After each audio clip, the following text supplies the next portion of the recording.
Hello and welcome to this video on titrations. My name is Kim, and in this video we'll be determining the pH range of the buffer region in a weak acid strong base titration or a weak base strong acid titration. In an earlier video, we discussed the titration of acids and bases where both the acid and base are strong.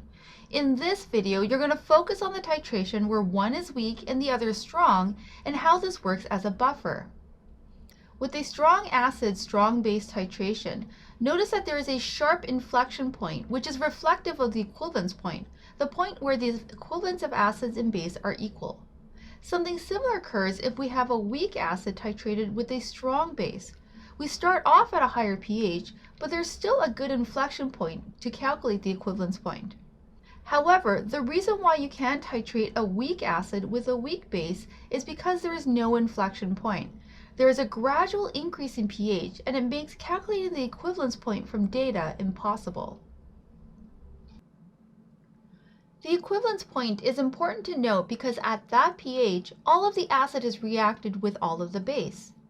In the example graph below, it takes 30 milliliters of sodium hydroxide to get to the equivalence point. The half equivalence point is another extremely important point on a titration curve. Just like the name implies, half equivalence point is when half of the acid or base has been reacted, and you can see this on the graph by dividing the equivalence point volume by half. So here, half equivalence point is at 15 milliliters. Notice the plateau in the graph. Adding base to the titration in this buffering range doesn't really change the pH for a weak acid or weak base. A more in-depth description of buffers is covered in another set of videos.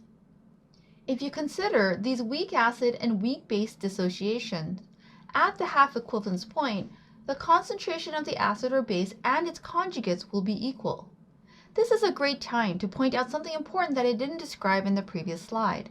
Strong acids and strong bases can be titrated together, but can't be used as buffers because you don't have any of the original acid or base left in solution.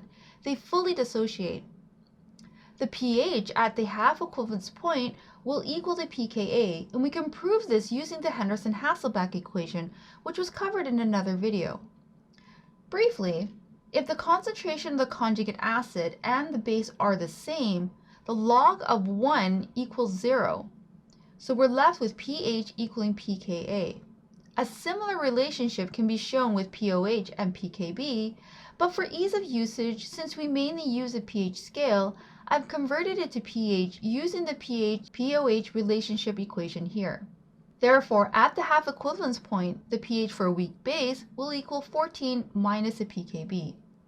Finally, the buffer range for a weak acid or base will be 1 pH point on either side of the pH at the half equivalence. In other words, within that range, the pH will not change very much with added acid or base. Let's take a look and see how we can use this information with some practice problems.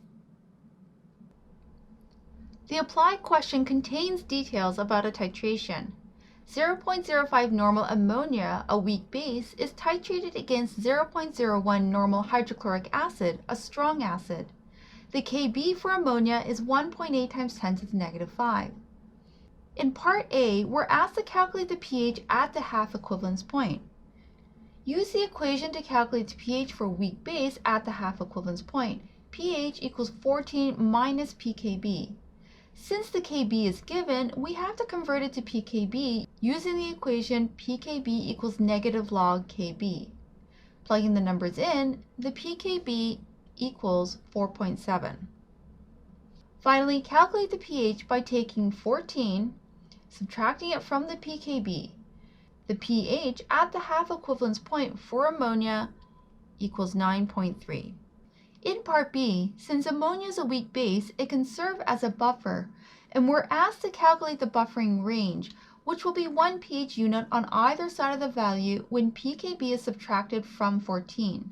The pH range of ammonia will be 8.3 to 10.3.